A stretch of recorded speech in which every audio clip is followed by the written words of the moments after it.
Olá, meus queridos e minhas queridas. Eu sou Jéssica Nicole e daremos continuidade à leitura de Reflexos da Alma, Descubra Sua Verdadeira Identidade. Hoje o espelho é o espelho do passado.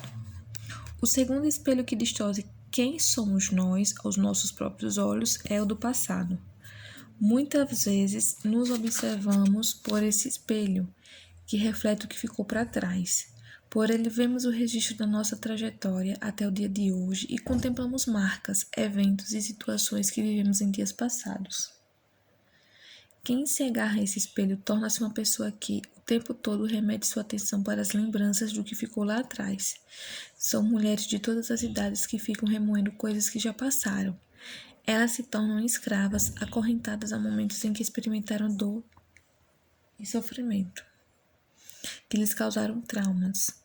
Elas foram marcadas por realidades como abandono, traição, medo, violência, abuso sexual, abuso verbal e continuam presas àqueles momentos. O corpo está no presente, mas a alma vive presa ao passado, aos momentos traumáticos, difíceis, dolorosos, deprimentes. E sabe o que isso provoca? Essa atitude faz todo o mal vivenciado em outras épocas se torna parte do presente dia após dia, o que gera uma constante infelicidade. Como podemos saber que estamos fixando o olhar no espelho do passado? Basta reparar por onde andam seus pensamentos. Mulheres aprisionadas ao passado vivem relembrando conversas, situações, períodos de sofrimento. Elas os incorporam em quem são hoje, no que falam hoje, nas atitudes que tomam hoje. Trazem para as conversas e os relacionamentos de hoje aquilo que deveria ter ficado para trás. As consequências de se ver pelo espelho do passado é que isso gera amargura e falta de perdão e nos leva a ter pensamentos e atitudes antibíblicos, portanto, pecaminosos. Satanás não quer que sejamos livres dessas mentiras. Ele deseja que fiquemos presas às mágoas do passado. Mas se nós continuarmos acreditando nas mentiras, vamos morrer espiritualmente. Cuidem que ninguém se exclua da graça de Deus, que nenhuma raiz da amargura brote e cause perturbação, contaminando muitos. Hebreus 12:15. Essa raiz de amargura endurece nosso coração, faz com que nos tornemos pessoas azedas. Tudo fica amargo e nos tornamos tão tóxicas que as pessoas não conseguem mais conviver conosco. No grego, a palavra que o escritor aos Hebreus utilizou originalmente nesse versículo e foi traduzida no português como amargura é pícria, que significa especificamente veneno e, por inferência, amargura. Logo, o espelho do passado faz com que as mulheres se olhem por ele, geralmente acabem sozinhas, pois se tornam venenosas e por isso ninguém consegue conviver com elas. Vivem olhando para trás e se esquecem de que a cura de Deus para nossas feridas do passado é o perdão. Lembre-se do que Cristo disse na oração do Pai Nosso em Mateus 6, do 9 ao 13. Perdoai as nossas dívidas, assim como perdoamos aos nossos devedores. É a petição que devemos fazer por ordem divina. Logo, perdoar aqueles que nos fizeram mal é algo inadiável, urgente e fundamental. Faz bem a quem nos ofendeu, é melhor ainda para nós mesmas e deixa Deus feliz. Já a falta de perdão envenena nossa alma e nos distancia do Senhor. Perdão é o padrão de Jesus, reforçado quando ele estava preso na cruz do Calvário. Cristo estava diante daqueles que viram seus milagres e foram alimentados por suas palavras e pelos pães e pelos peixes que multiplicou. Porém, mesmo tendo recebido alimento para a alma e para o corpo, aquelas pessoas retribuíram com atitudes extremamente malignas. Cuspiram, maltrataram, açoitaram, feriram, ofenderam e crucificaram. E quais foram as palavras do Cordeiro de Deus?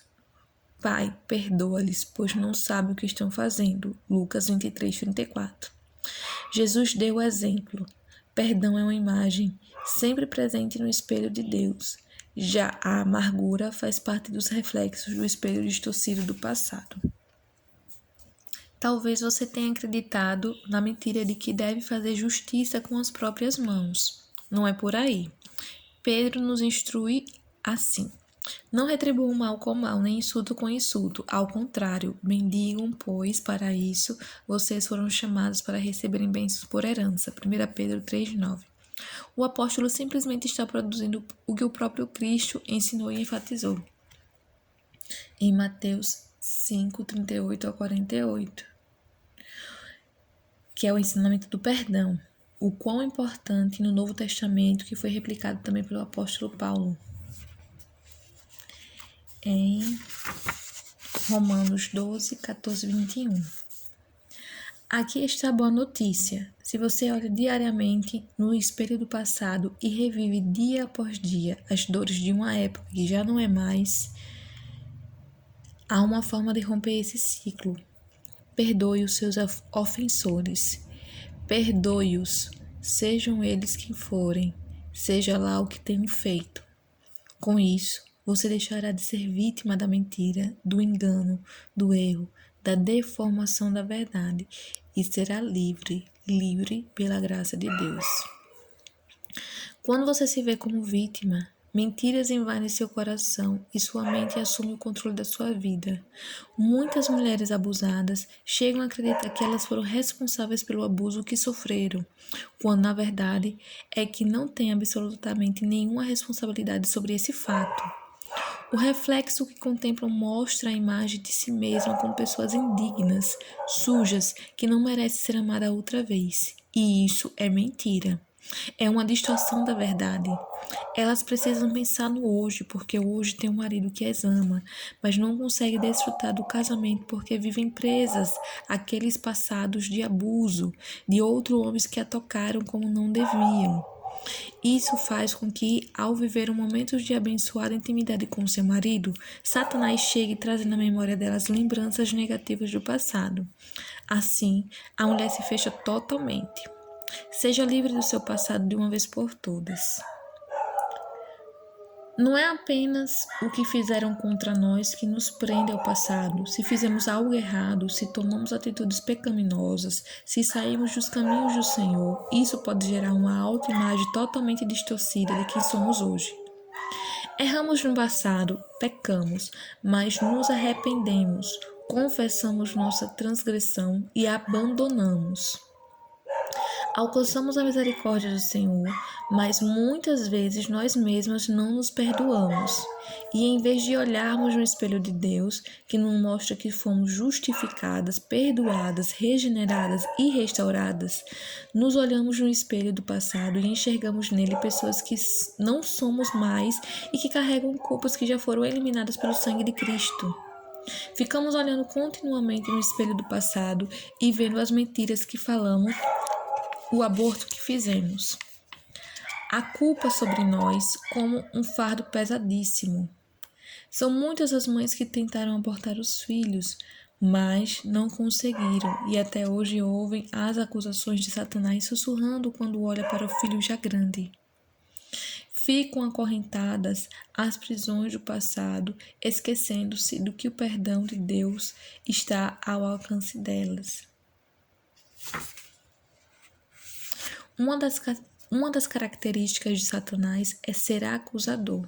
E você vai encontrar lá em Apocalipse 12, 10 ao 12. Ele nos acusa constantemente diante do nosso Deus, dia e noite. Mas, uma vez identificado o inimigo, temos de reconhecer suas mentiras e substituí-las pela verdade. As acusações do diabo vão acontecer sempre, mas nós não podemos aceitá-las se formos lavadas pelo sangue do Cordeiro.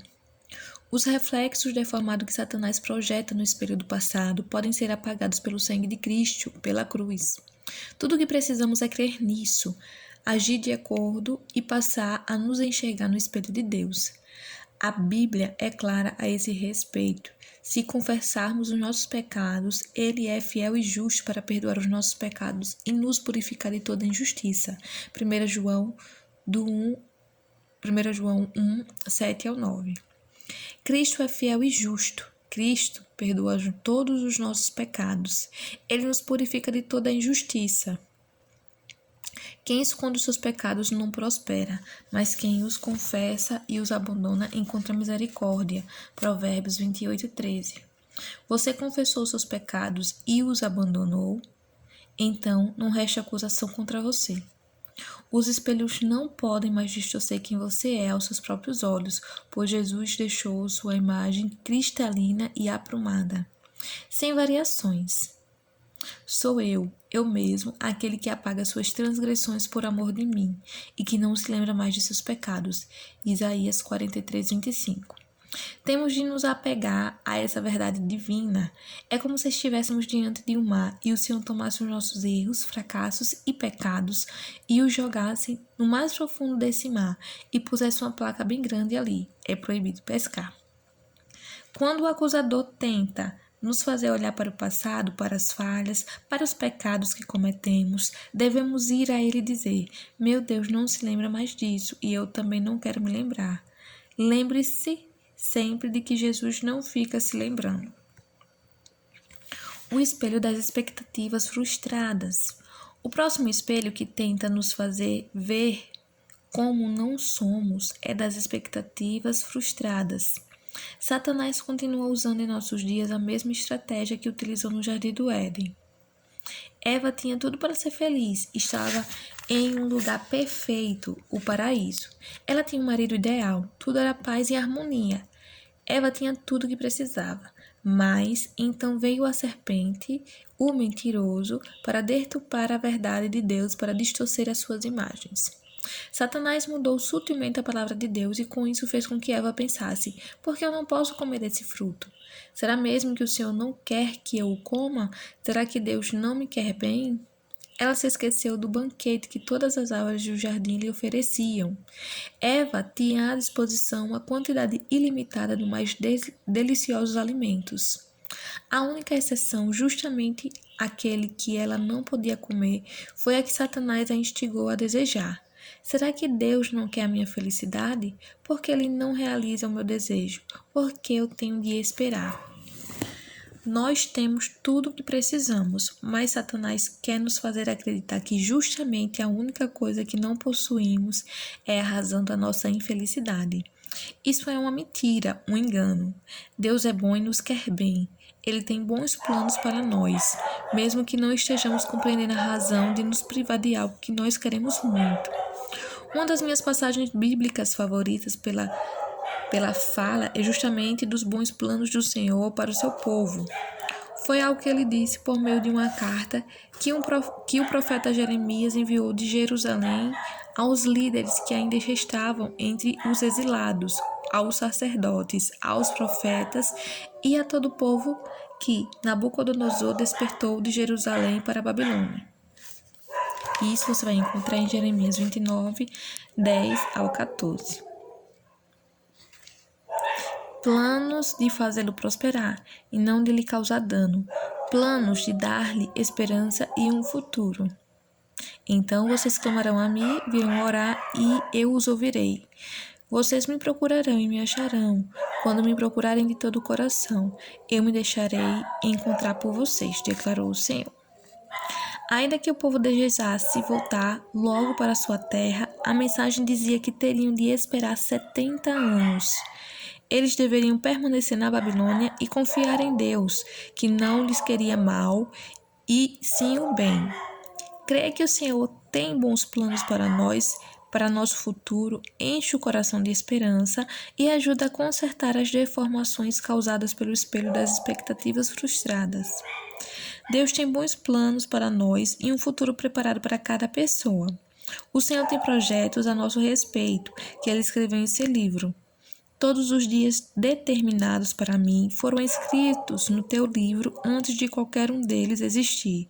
Salmo 139:16. Portanto, esse futuro planejado no céu para cada um de nós não deve causar descontentamento ou insatisfação. O espelho das expectativas frustradas nos tira do presente, do hoje, da realidade, do que temos e nos leva a viver no si. São tantos sis. E se eu tivesse me casado com a outra pessoa? E se eu tivesse nascido em outra família? E se eu tivesse feito uma escolha diferente? Em que isso resulta? Nunca estaremos felizes, contentes ou satisfeitas. Com essas frustrações vem a ansiedade. E a ansiedade tem deixado muitas mulheres doentes, como diz a Bíblia, em Provérbios 13, 12. Nós mulheres tendemos a ser ansiosas, preocupadas com o amanhã, inseguras, tensas. Isso revela que não confiamos que o futuro está nas mãos de Deus. A ansiedade, estimula pelo espelho das expectativas frustradas, contraria diretamente o princípio bíblico. Não andem ansiosos por coisa alguma, mas em tudo, pela oração e súplicas e com ação de graças, apresentem seus pedidos a Deus. Filipenses 4, 6 e 7. Essa é a verdade da palavra. Não andem ansiosa, descanse em Deus. Viva o presente com contentamento. Confie que o Senhor tem bons planos para você e seu futuro está seguro nas mãos deles. Assim como diz em Salmos 37, do 3 ao 7. Confie no Senhor e faça o bem. Assim você habitará na terra e desfrutará segurança. Deleite no Senhor e Ele atenderá aos desejos do seu coração.